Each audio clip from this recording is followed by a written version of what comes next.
մինչև պատմության նորագույն շրջանը 1918 թվականը մենք ունենք բառեր, որոնք այլ հոմանիշներ ունեն, դրանցից մեկը տգիտությունն էր, անբանը մինչև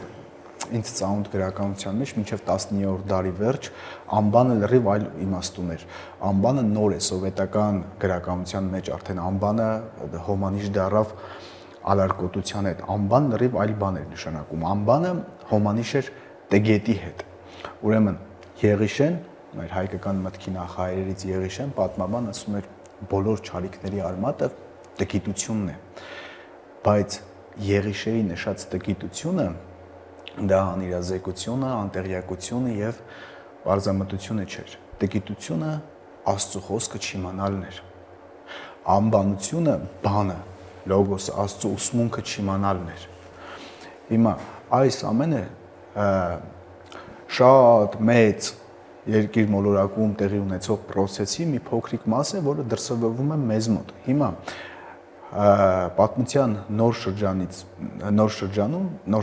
այս կողմ 1648-ից այս կողմ մենք ինչ ենք ասում